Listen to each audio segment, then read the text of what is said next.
before I started working with abstract forms, I was doing a lot of collage with representative forms, people, lots of sort of 1950s housewives and cars and stuff, and I would make little scenarios.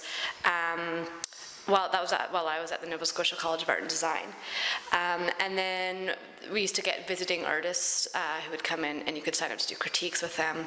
And I can't even remember who it was, unfortunately. But I remember she saw my work, and she's like, yeah, okay, all right. I kind of, yeah, it's okay. I've seen this before. And she said, because I was also doing quite a bit of food in it too, because food in those 1950s magazines looked so weird and gross. And she pointed out, she said, I think that you're interested in how these magazines, when they get printed, you know, in these old magazines, the textures of the food and the colors just look so weird. So I think that it would make sense for you to start working with the abstract forms within the magazine, you know, to find these little pieces. So that was sort of kind of a big turning point, I guess, in my work. So that's what I did. So I started. I had to kind of let go of the preciousness of the magazines and the images, because sometimes I would find an image that would, you know, be so great. I'm like, no, I'm cutting it up and sort of letting go of that image. And so I, you know, just sort of cut around an edge or something and find this little piece of like I said, a car or a refrigerator or something. And some of them would look more like what they were, but some of them would become quite abstract. So that's how I would make the collages, which, you know, are pieces in themselves, but also become studies for the paintings.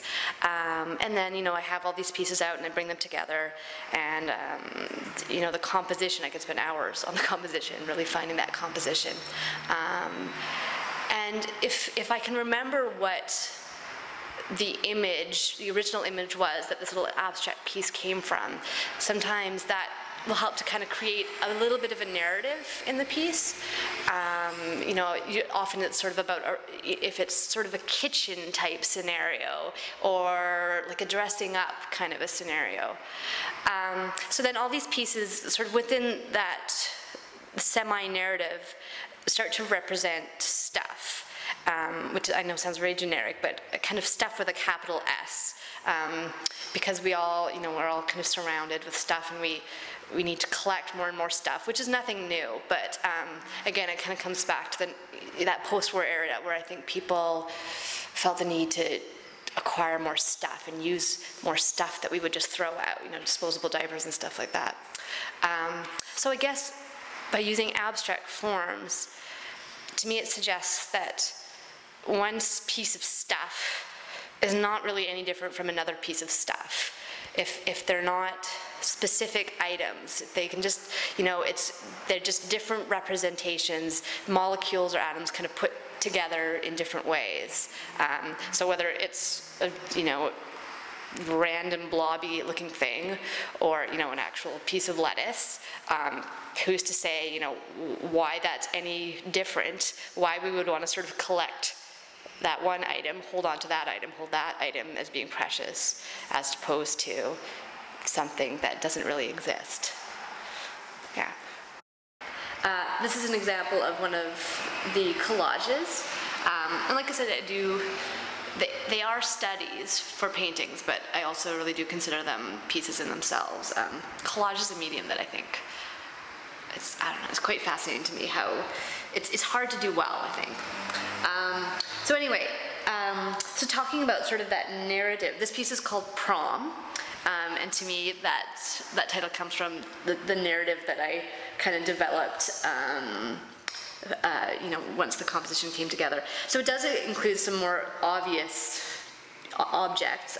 These, you can probably see, are jewels or some kind of diamonds or something. And this is parts I can remember. These are, you know, bits of carpet, not actual carpet, but, you know, images of carpet in the magazine. This is an upside down piece of a woman's big yellow fancy dress. So that's kind of where the narrative of Prom came from. You know, she's got a fancy dress. I think these were part of someone's pajamas. So I kind of imagine her, you know, getting ready for this dance in her pajamas ahead of time. And these are pieces of onion. So perhaps it was not such a good idea, but she ate some onion, some kind of onion salad or something before the prom. So I'm not sure how that turned out for her. So that sort of, you know, when I talk about the narrative, that's what it just kind of develops in my head as the piece comes together. And I think it's really interesting how something that's, you know, fairly abstract can still have that sense of narrative. So once I've got this finished collage, I'll make a copy of it, or I'll take a photo of it, or whatever, and then I take it with me to art supply stores and stationery stores and sometimes hardware stores, and I go hunting for all the different materials that I'm going to use on the canvas. So it's kind of more about the objects and about the stuff. So trying to find the right stuff to represent each little individual piece on the collage. So we can have a look at the painting that developed from this collage now, and you can kind of see how it is transformed into something, you know, very similar to this, and yet it really kind of transcends it, really. The final painting, and I usually just choose one word for the collages for a title, just to sort of see if I can get one word to, you know, describe that sort of, you know, narrative. And then I choose a different title for the painting, because like I said, I do consider the collages to be separate pieces from the paintings. So this one is called Your Friends and Family Will All Be Fooled. And I also, you know, I choose these titles and make them up just kind of based on, you know, 1950s advertising slogans, again, about kind of trying to convince you to buy different stuff. So as I mentioned, I use all different materials, and I kind of go on that treasure hunt to find the different materials that I think are going to work best for each little part of the collage. So I can kind of show you what the different pieces are. So there is acrylic paint here, up there, here, and I use the acrylic paint whenever I want something, you know, to look quite flat, because acrylic paint looks great for that. And that also really helps to really effectively create a sense of space in the painting, or at least I hope, because, you know, the acrylic, it lays quite flat, whereas when you go into the oils or oil pastels or whatever, it kind of comes forward a little bit. So using these nice flat spaces. And then I can't remember what I used for texture here. You know what it was? I think it was the back of like a piece of masonite, which is actually, you know, here's what it was. It was the back of the collage. So it was, I just had a piece of this, used the paint, and just used it like a little printmaking block. So often it ends up, you know, I will go on these treasure hunts and I'll find specific things, but then often I'll just end up in the studio and I'm like, well, what have I got here? I've used, okay, like for example, here, so these are sort of this carpety piece. The texture for here, I had different rags in the studio that I used, you know, for cleaning my brushes and stuff. And one of them was an old sock, like the top of a tube sock, and I had those ridges, and that ended up being a really great printmaking device, just painting sort of the ridges of the sock, and then like it was a little potato print or something. So this piece is the oil pastels, and then I have to, you know, spray it after so that it doesn't come off. But I use it. Oil pastels are one of those things that make such a huge difference. The quality ones you use, so you have to use the really high quality ones, and then it just blends beautifully. And I use vinyl or just shelf liner to cut out these pieces so that it looks quite collagey, like a piece that's cut out. So I get that nice clean edge. And often I tend to use the oil pastels for the food bits. I'm not sure why, but I think I want the food bits to look quite round and come out at you. This part here, these parts, is bookbinding paper, and then I ended up painting over it here, so it kind of gets this weird thick flatness. Acrylic paint that I built up with medium to get the color underneath, and then I put oil paint over top. This one is a great piece of paper that I found. It was just white, but it had this kind of cool chicken wire texture. Actually, I think some people have seen this and they thought that I'd done some kind of elaborate thing where I put chicken wire down and put various gels on it, but usually I don't put that much effort into it. I mean, I do, but I look for, you know, shortcuts really whenever possible. You know, the easiest way to kind of represent it. And then I just painted it with acrylic. Wallpaper. And then I wanted to get sort of the shadows. The wallpaper came from like a dollar store.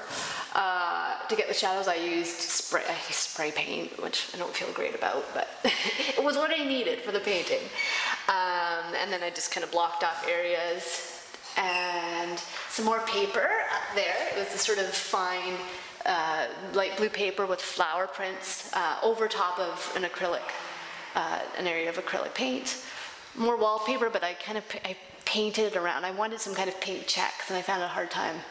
There was a hard time finding it, so I just made these strips to make like the checks.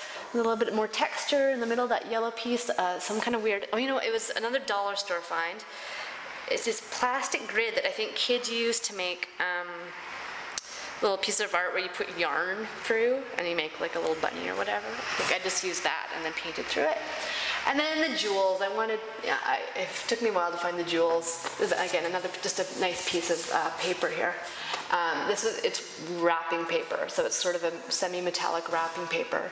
And then I found I used acrylic gel, and I put a little bit of, I think it was like some kind of pearly white acrylic, but with also some iridescent powder.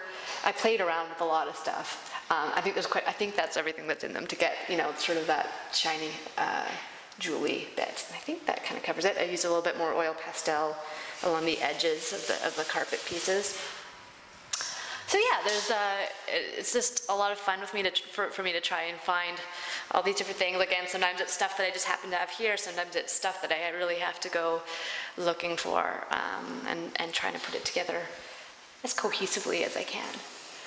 And then at the end, I hope, at least in the bigger pieces, it's different in the smaller pieces, in the smaller paintings, but it kind of becomes like a space that you can be in.